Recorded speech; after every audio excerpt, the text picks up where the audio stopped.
This is the title of my talk, Craft and Alienation in Product Design. It's a little, self-important and buzzwordy and stuff like that. That's okay. I'm Zak. I'm a designer. I work in tech. This is where you can find me on the internet. Is it working? Yeah, good. What that really means is, in exchange for a good salary, I make things that make my bosses incredibly wealthy through venture capital and the stock market. That's really what I do, which is fine. This is really what I want to talk about. Don't need to be leaning so much. This is really what I want to talk about, sort of labor and what's happening to labor right now. Specifically design, art, making, and creative labor is what I'll call it, in the context of tech, which is kind of in the context of everything because tech is slowly eating everything. Before we really get started, I just want to specifically talk about the last little bit of that, the second bubble bit. We all remember the dot-com bubble or have heard about it, right? This peculiar time around the turn of the millennium where a lot of big tech companies were getting very, very wealthy and there was a speculation bubble. And then one day, people seemed to realize that didn't make any sense and the industry collapsed for a while. A lot of people lost their jobs and a lot of people lost a lot of money. The point being is that a lot of people think we're in a second bubble of speculation now, myself among them. And so that's the context in which I think this talk is going to make the most sense, is in this context of increasing value and importance placed on high-tech companies, high-tech industries, and internet technology in general, as it slowly eats the world. So I called myself a designer, and just for the purposes of this talk, I'm going to consider designers and makers to be an interchangeable term. I realize that semantically and aesthetically there are a lot of differences between the two, but I consider makers of pretty much any kind to be designers and designers to be makers, and so I'm going to use that term interchangeably here. Not surprisingly, this is part of the problem. I called myself a designer, and for me what that means is digital, industrial thinking, UX stuff. Just, it's hard to pin down exactly what making is and what design is. And this is part of the problem with creative labor that I want to talk about. Which brings me to this very funny tweet from a friend of mine. And a lot of the time what I do sort of feels like this. I feel like I'm just making up gobbledygook to explain what I do and why it's important. Who here remembers web design? Who was maybe a web designer back in the day? I certainly was. And when that sounded cool and important and we were web designers, this captures something that I really want to focus on, which is the specialization of creative labor over time. Increasing specialization. So unless you're a real art history buff, you might not recognize this face, but you've probably heard the name. This is William Morris. He was a prominent figure in the arts and crafts movement in the turn of the last century, the 19th century, or rather the turn of the 20th century. The arts and crafts movement was an explicitly political movement in design and making, which is really interesting, just as an aside, because in design school you don't learn a lot about the politics of design history. It's sort of glossed over in this weird way where there were factories at some point and then engineers were making things and we needed someone to make them more appealing so people could buy them, and now we have designers. And that doesn't really make a lot of sense, and it's not true. So the arts and crafts movement was a political movement of designers and makers in this time of industrialization. And before we talk about those politics, or as a way of talking about those politics, I just want to share a quick example, because some of you who learned about the arts and crafts movement in high school or in art school might have a misconception that I've carried for a long time about that movement, which is this misconception that at its core it was a sort of artsy reactionary movement or a conservative movement in design, sort of anti-technology, anti-modern, which is totally false. It's not true at all. And as an example, this is a classic piece of arts and crafts design, an armchair from 1903. 1903, this chair was made. It's a beautiful chair. Decades before modernism was really a thing. Oh no, it's too far. No, back. Oh my God. Could we just get me back to the first slide with the chair? I'm not sure the arrow keys are freaking out. Okay, this was built and designed decades before modernism was really a thing. This is before the Bauhaus, before Le Corbusier, before Marcel Breuer. And does this really look like something that was designed by somebody who thought, who saw Victorian industrial England and thought, no, you know what, the 1700s were way better. No, this is like a radical piece of design for the time.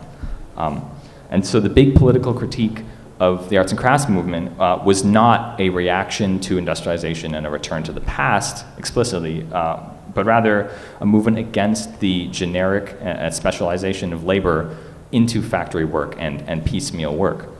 And it changed the definition of design into something that requires the care and self-investment of the designer. Is this going to go the right way? Great. So the arts and crafts movement was a reforming movement in design and fine arts, not a reactionary one. The arts and crafts movement saw the benefits of industrialization, but had some critiques and wanted to make some changes. So like the Luddites, who, by the way, were good as hell and very smart, the big names in the arts and crafts movement realized that in pursuit of capital and profit, the industrialization of art and design was losing some critical element of humanity that they called this individual ownership and craft and investment. Put another way, calling back to David, you might say that the arts and crafts movement was a critique of how makers felt alienated from the things that they made. So that is the parallel I'm drawing here. By the way, if those web designers in here, does that sound familiar? Because that's what we said in 2009 when we became UI designers or UX designers. And it's not just about making the thing look good, it's about how it works too. So very common parallels here. So through the first and now into the second tech bubble, creative labor is going through this same process of specialization, just like Morris saw at the turn of the 20th century. And this is an example of how that works. This is something called the T-shaped employee, which is a very common, popular sort of fad in corporate management right now. It's the idea that you want to hire people who are very, very, very good at one thing, and then kind of good at a couple other things so they know what their benchmates are working on. So you want to hire someone who's really good at coding and can kind of lead a project, or someone who's really good at visual design but can also write. The idea is you want someone deeply specialized who can be replaced with someone else deeply specialized, but they know a little bit about how the whole business works so they're not like lost in their own world. So back to the tweet. In 2008, I was a web designer. In 2014, 2013, I decided to focus on UX design because that specialized a bit further. Then it was content strategy where I focused even further. And now I'm thinking, how much more specialized do I have to get? What's the next little niche I can find and insert myself into that improves my salary and gives me some job security?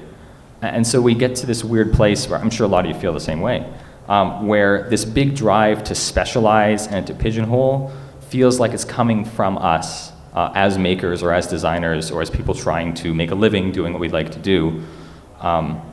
And it feels like it's coming from inside of us, not from CEOs or the bosses or job postings or people who give grants or approve grants, which is weird, right? Why is it coming from us? Why do we do this to ourselves? And it's not really that weird if we look at Morris again. Morris was a socialist, like a lot of the arts and crafts movement people. And he knew through that lens, political lens, that interchangeable specialized labor harms the livelihood of artists and makers. And he knew that the squeezing requirements of industrial efficiency are what push people to specialize, to find these pigeonholes for themselves because they're in competition with their peers. And so by specializing, you gain a competitive edge in the labor market. And this idea of a labor market being something that labor is being bought and sold pushes us to specialize. So it's a mechanism of the system that causes us to seek out this specialization. And he saw that through a socialist lens. So there's this pressure to be more efficient, to hone our craft, to become better and become more specialized, because that's a better way to sell ourselves and gain employment. But what actually is that pressure for efficiency, and where does it actually come from? Because that's not really coming from nowhere either. Another face from design history, this is Frederick Taylor, one of the founders of ergonomics in design, and right up there with Henry Ford in terms of his work making factory work super efficient and productive. Also, he said this thing, which in hindsight is really bad. This is like not good.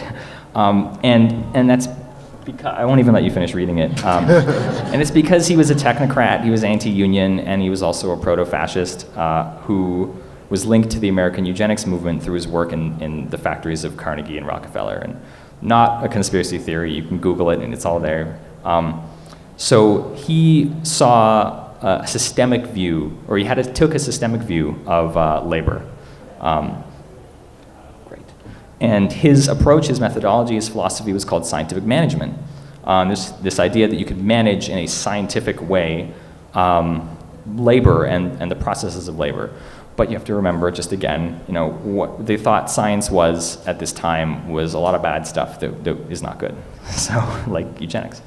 And a lot of creative labor in the corporate environment today inherits a lot from scientific management. So these are some of the things that were core pillars of scientific management. Logic, predictable systems, efficiency, minimizing wasted time or energy. And Taylor did have a couple good ideas. He spent time looking at how manual laborers shoveling coal would get injured, and he found ways to reduce their injuries by optimizing their movements and stuff like that. But he also cemented into this culture of industry that we still have today, that economic efficiency is the primary goal of production. Economic efficiency is the primary goal of production. That was his big idea. And he achieved that in factories that he consulted with by seeing workers as part of a system, not as individuals. And that's where we get this specialization, this alienation, this systemization of the things that we make. Does that sound familiar maybe to some people working in tech today? Because yeah, it sounds familiar to me. We got lean up there, we got agile up there. I just did a Google search and they're all like graphs in a circle, it's weird. So I'm going to slow down for a quick sec in case there are some techies in the crowd like me. I'm not saying that lean startup agile scrums are fascist systems. It's not what I'm saying. What I am saying is that there's a continuity between the practice of scientific management and Taylorism through to corporate culture of today and government culture of today, where the priorities of industrial labor or systemized labor, which now includes a lot of our creative labor, aren't always aligned with making cool things or making good things, but rather are aligned with profit and efficiency, which shouldn't really surprise most of you. But when you think about it and put it in terms like this, it's kind of interesting. So I'm just saying there is a historical continuity between these things, and it's not always clear when you're in one of these environments what the real goals of the work is, and that becomes obscured in a lot of ways that are systemic. I don't like dropping quotes. Is the quote good? I don't like dropping quotes directly onto slides, but this one is really good. And it's also from the Wikipedia article of scientific management, which is amazing that someone on Wikipedia was ballsy enough to just drop this in. In the 21st century, the rising level of education leads to better trained workers, but the competitive pressure also rises. The interplay of economics as well as the pressure to innovate also leads to uncertainty among employees. Now, here's the really interesting part. The national diseases in the 21st century have become burnout and depression, often in conjunction with stress and increased performance pressure in the workplace. Who has felt some of those things before? Right, okay. Can I get to the next slide? Oh my God. So this is the legacy of industrialization. This is the legacy of Taylor, and something that Morris and the arts and crafts movement were very prescient about and saw in their time, and we're also seeing in our time. Over 100 years ago, they were thinking about these problems, and we're still dealing with them today. This is a tweet from a really good thread, book review, which I think we can all also sort of agree with. The idea of labor being put into a market and commoditized is in some ways at the root of this specialization problem and this alienation problem that a lot of us feel. So this is what's happening to us now in this context of the second bubble, where billion-dollar companies are starting to have to prove their value, and it's not being taken for granted. Where corporate creative teams are getting larger and larger, but the things that they're putting into the world are getting worse and worse somehow. When there's no money for art, so I hear, and when winning grants is more and more competitive, and institutions granting them are looking for innovation or some practical application. Everything is getting lower quality, more invasive, and less respectful of our rights and our needs. But what can we as makers or designers to actually fix this problem, knowing the context now that we do? This is one solution that people have come to. This is a word that's very important to corporate designers like me, empathetic design, empathy. We love empathy, y'all. It's really important to us. We care a lot about people. Also, we design for businesses, but people. Empathetic design has some problems, right? This is the first big problem, is that it's infantilizing, right? The problem is that we're trying to practice empathy while we treat the people we're supposed to be empathizing with like garbage, for the most part. And we treat them like faceless users or masses to be pacified while we sit in fancy offices and pat ourselves on the back for talking to them once in a while. You know, I talked to 3 people and then I made our e-commerce app better on the iPhone. Like that doesn't, are we really solving real problems? And yes, there are examples, great examples of empathetic design that comes from corporate culture, but they're few and far between. It's also a deeply colonial, problematic thing, empathetic design. Most of the time it's a bunch of people who look like me handing down another consumptive project to the massive people who we treat like idiots to try and solve some problem that we most likely thought up to get them to spend money. The heroism and very know better attitude implied in corporate empathy is a very big problem, and it's colonial at its root often. And just at the end of the day, it's not enough. You know, having empathy for your customers is often a recipe for stress, burnout, and depression when it turns out the things that you're making don't actually help those people, but you have to pretend that they do because you're in this process, this empathy-charged process that's supposed to be really good, but the things you're making still aren't actually improving the world in some way. So that can be really hard for makers as well. Not to mention that capital industry has a love-hate relationship with empathy overall. You know, it's all great to do it and sound like you're doing great work, but as soon as it hits efficiency or digs into profit, there are big problems. This is from the Harvard Business Review, and their thesis is basically, damn, your workers have too much empathy, you gotta rein that in. So it's sort of teetering on the edge of acceptable anyway. So, this is what's going on, right? Increased specialization, tighter processes, a culture of making that, at least in corporate culture, doesn't have its priorities straight. What do we do about this? And how am I gonna end this talk? I'm sorry, it's really depressing and sad and it's all bad. I don't know, what are we gonna do about this? How do we survive financially as makers, but also emotionally and mentally in this environment? How do we reconnect with our craft as designers and makers? I have 3 things for you. There are 3 things. 1, get good at writing the way corporate wants to read, right? So by this I mean get good at sounding like you're selling out, and maybe even selling out a little bit. If you're making in a corporate environment, this means getting good at justifying the time that you spend on craft and careful thought and compassion and your own well-being. Couch that in the words of economic efficiency and profit, and it will work. This can give you the space you need to do important work. If you're an independent maker who maybe applies for grants or is looking for ways to sustainably grow a business or build and sell a product, you have to get good at speaking the language of innovation and all of these sort of technocratic concepts that get money. So you need to be able to do that.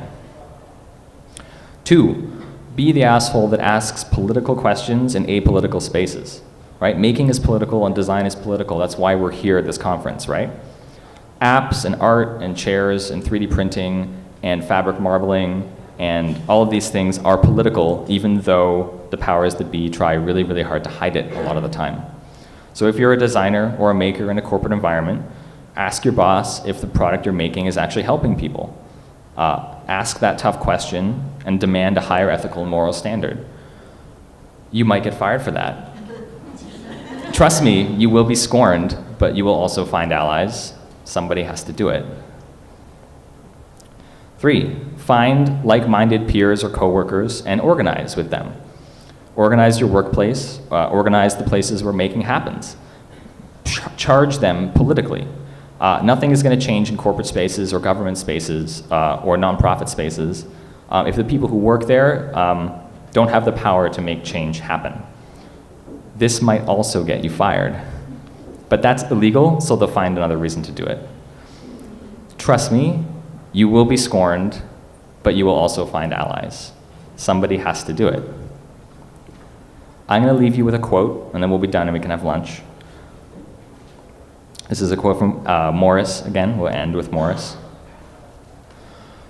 This land has suffered so terribly from the full force of the last days of civilization that it is now very backward in all that makes life pleasant. There is still a great deal to do. So that is our job. If we don't engage critically and politically with employers, with our making spaces and our own work, I don't know. There's still a great deal of work to do. Thanks.